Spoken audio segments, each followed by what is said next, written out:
안녕하십니까. 2025년 6월 23일 최병무의 팩트 시작하겠습니다. 박찬대 의원, 전 원내대표, 인천 연수갑 출신이죠. 오늘 대표 출마를 선언을 했습니다.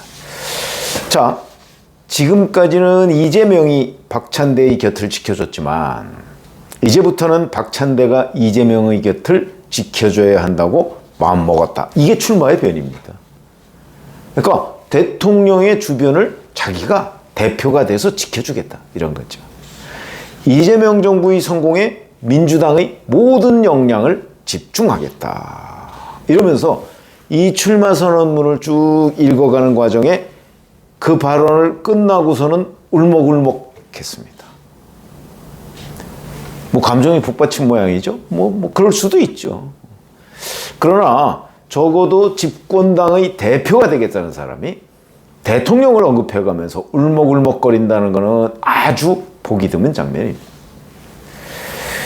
근데 그 이후에도 뭐 말이 매끄럽지가 못하고요. 심지어는 뭐 비상계엄 선포, 그 다음에 탄핵, 파면, 그 다음에 대선, 뭐 이런 것까지 진행된 과정, 그때는 이제 본인이 쭉, 뭐 원내대표, 대표 권한대행, 뭐 이런 거를 이제 통해서 뭐 돌파를 해왔다, 뭐 그런 것들을 이제 당원과 일반 유권자들한테, 일반 국민들한테, 일반 국민들이라고 해야 뭐 주로 지지층이겠죠. 이쪽에 이제 어필을 해서 내가 이재명 대통령을 만드는데 이렇게 기여를 했다 하는 차원의 감정적 호소를 하려고 그랬는지는 모르겠으나 어쨌든 울먹울먹 눈물을 또 글썽하고 이런 상황을 보였습니다. 지금 민주당의 전당대회에서 대표가 되겠다는 사람이 이러면 안 되는 거.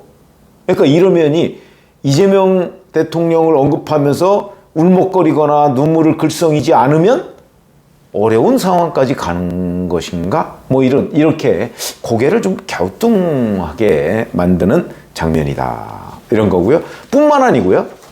오늘 박찬대 의원이 신고 나온 신발이 있죠. 그 신발도 이재명 후보가 대선 출정식에서 신었던 신발하고 동일한 모델이라고 합니다. 파란 운동화 뭐 이런 거. 그 동일한 모델을 신고 왔어. 뭐 모양은 이재명 따라하기. 내용은 이재명 대통령을 뭐 돕기 위해서 뭐 그러면서 뭐 지금부터는 내가 이재명을 돕겠다. 오로지 이재명. 처음부터 끝까지 이런 상황이 되는 거죠. 자, 근데 이제 이 박찬대 의원과 경쟁을 하게 되는, 뭐 말이 경쟁이지 뭐 사실상 경쟁 뭐 거의 끝났다, 지금 이런 분위기가 당 주변에 팽배하긴 합니다만은 정청래 의원입니다. 얼마 전이죠. 15일에 출마 선언을 했습니다. 한 일주일 정도 전인데 정청래 의원도 상황은 비슷합니다. 출마 선언문이 A4 용지 5쪽 분량인데 여기에 이재명 이름이 33번이 등장합니다. 이재명 이름.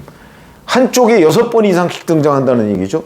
A4 용지 요거 하나인데 여기에 이재명 이름이 6번 등장하면요. 거의 2-3줄에 한 번씩, 한 2줄에 한 번 정도씩 이재명 이름이 계속 나오는 겁니다. 그렇게 나오지 않으면 안 되는 출마 선언문. 이런 거죠. 여기 보면 이렇게 돼 있습니다. 이재명 대통령의 운명이 곧 정청래의 운명입니다. 이재명이 정청래이고 정청래가 이재명입니다. 이재명 대통령과 저는 동지이자 베스트 프렌드입니다. 이렇게 나왔습니다. 놀라운 현상이죠. 나는 이재명의 아바타. 뭐 이거를 당원들한테 호소하고 있는 겁니다. 정청래 의원을 지원하고 있는 최민희 의원도요, 페이스북에 이렇게 얘기했습니다. 이제 정청래 의원이 뭐 과거에 뭐 이재명 후보하고 별로 관계가 좋지 않았다, 뭐 이런 공격이 이제 막 들어오고, 뭐 안정적이지 못하다, 뭐 이런 얘기가 들어오니까 이렇게 얘기합니다. 2018년 경기도지사 선거 때 이재명 대통령을 지켰던 멤버 중 하나가 바로 정청래 의원이었다라고 엄호합니다. 이것도 또 이재명, 이런 겁니다. 자, 이재명을 언급해가면서 울먹거리고 눈물을 글썽이고 한 사람은 한 사람은 이재명 이름을 말끝마다 언급하지 않으면 안 되는 게 지금 집권당의 전당대회 상황이다. 집권당의 현 주소 아마 여러 번 그동안 지켜보셔서 아실 겁니다. 윤석열 전 대통령 당시에도 집권당 대표의 출마를 가지고 이런저런 말들이 많았죠. 결국 성공하지 못한 걸로 보이는데 그것도 자 여기서도 과거에 보면 집권당이 가장 피해야 할 상황이 청와대의 여의도 출장소 이런 개념이었습니다. 그건 왜 그러냐면요. 당정 간에 어느 정도의 견제도 필요하다. 왜? 민심에 가장 근접해 있는 쪽은 당이다. 이런 거거든요. 국회의원들은 계속해서 지역구, 그것도 이제 특히 수도권 같은 경우가 그렇습니다. 국민의힘 같은 경우는 영남권, 민주당 같은 경우는 호남권, 이런 데서만 민심을 들으면 그건 상황을 객관적으로 파악하는 건 아니고요. 수도권, 아무래도 그렇게 되죠. 그러다 보니까 여의도 출장소, 집권당이 청와대의 여의도 출장소 역할을 하게 될 경우에 그 정권은 위험신호다 하는 거는 저희가 정치부 기자를 해가면서 계속해서 실질적으로 민심을 측정할 수 있는 잣대로서 그런 기준을 얘기했습니다. 그래서 가장 피해야 될 집권당의 현 주소가 청와대의 여의도 출장소, 지금은 대통령실의 여의도 출장소입니다. 그러니까 대통령실에서 그냥 눈만 껌뻑해도 집권당이 다 알아서 모시는 상황이 돼서는 당정 일체감은 있을지 모르겠으나 국정을 수행하는 데는 상당한 장애물이 된다. 왜? 대통령실, 과거 청와대, 민심을 가장 모르는 상황이다. 왜? 거기 가서는 전부 다 훌륭하십니다. 지당하십니다. 이런 보고만 하는 거거든요. 이런 거 한번 생각해 보시죠. 언론 열심히 보면, 신문, 방송 열심히 보면 민심을 정확하게 측정한다. 알 수 있다. 이렇게 얘기하는 평론가들 많습니다. 그렇지 않습니다. 언론, 유튜브는 말할 것도 없고요. 언론도요, 굉장히 어떤 편향적인 시각으로 보도하는 경우가 많습니다. 그러니까 친국민의힘 매체, 친민주당 매체 이런 얘기를 많이 하죠. 그런데 대통령이 되면요, 그 중에 자기 편 사람들 거를 주로 봅니다. 그러니까 지금 이재명 대통령도 친민주당 매체를 열심히 보고 친민주당 유튜브들을 열심히 보는 겁니다.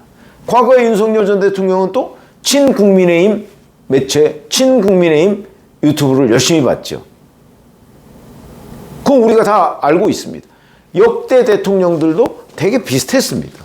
그렇기 때문에 대통령실과 청와대가 지금 정확하게 민심이 어디에 있느냐 하는 것을 알기가 쉽지가 않습니다. 그건 과거부터 모든 대통령들이 대개 그랬습니다. 노무현 대통령의 경우에요, 조선일보를 가장 싫어한다고 알려져 있죠. 그런데 조선일보를 겉으로는 안 그랬지만 가장 열심히 보는 사람입니다. 그걸 어떻게 할 수 있냐? 어느 날 노무현 청와대에서 이러이러한 긴 설명이 나오면 그 설명의 원천이 된 기사는 조선일보의 작은 기사, 어디 구석에 가서 보이지도 않는 그 기사를 노무현 대통령 본인이 직접 조선일보라고 언급은 안 하면서 해명을 합니다. 그거 제가 잘 알죠. 그 기사, 그 조그만 기사를 만들었으니까. 그럴 정도로 열심히 구석구석을 봤죠. 근데 실질적으로 보지 않는다고 얘기를 합니다. 그런 상황이기 때문에, 그래서 어찌 보면 노무현 정부가 상대적으로 다른 정부에 비해서 덜 민심하고 동떨어져 있지 않았다, 이럴 수도 있습니다. 본인에 대해서 그렇게 모든 걸 긍정적으로 보도하지 않는 매체도 열심히 체크를 했거든요. 그렇기 때문에 당정이 일체다, 원팀이다 이러면은 그건 민심으로부터 멀어지는 지름길이다. 저희의 경험으로 볼 때 그렇게 판단을 할 수가 있는데, 지금 집권당에서는, 민주당에서는 당정 일체를 공공연하게 강조하고 있습니다. 이 박찬대나 정청래 의원이 당선되려면 어차피 권리당원이 55% 투표를 하거든요. 그러니까 뭐 권리당원의 지지를 받아야 되기 때문에 어쩔 수 없다 뭐 이럴 수도 있지만 그 전에 이미 민주당은 이재명 당시 대표를 민주당의 아버지라고 불러야 될 정도로 완벽한 장악에 있었다 하는 점을 본다면 지금 그 집권당의 전당대회 뭐 아직 시작도 안 했습니다만은 건강하지 못한 모습인 것은 분명하다 이렇게 보시면 되고요. 그래서 지금 현재 이재명 정부의 출발은요 말만 있는 겁니다. 말만 이렇게 하겠다 또는 몇 가지 행동을 보여주고 있는 거죠. 근데 이것들이 이제 한 3, 4개월, 4, 5개월 지나면 말만 있는 게 아니고요. 그에 따른 행동, 실천에 대한 평가가 나오기 시작합니다. 당장 뭐 오늘 뭐 정동영 통일부 장관 뭐 누구 뭐 몇 사람 개각 발표를 했더군요. 자, 거기에 뭐 그 본인이 얘기했던 뭐 무슨 깜짝 놀랄 인물 아무도 없고요. 그다음에 뭐 거기에 탕평 찾을 수 없고요. 뭐 윤석열 정부의 그 장관 한 사람은 뭐 유임을 했더군요. 그게 무슨 그렇게 의미가 있습니까?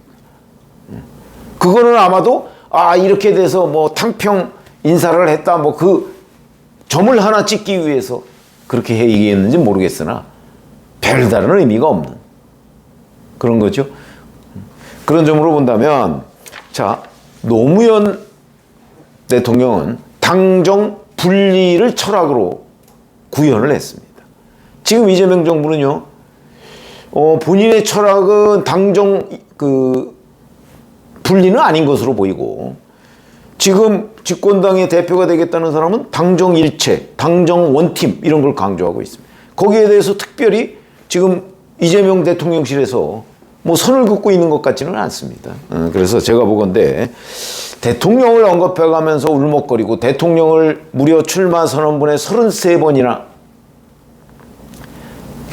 언급하지 않으면 안 되는 집권당 전당대회의 현 주소 이게 건강하지 못한 모습이고요.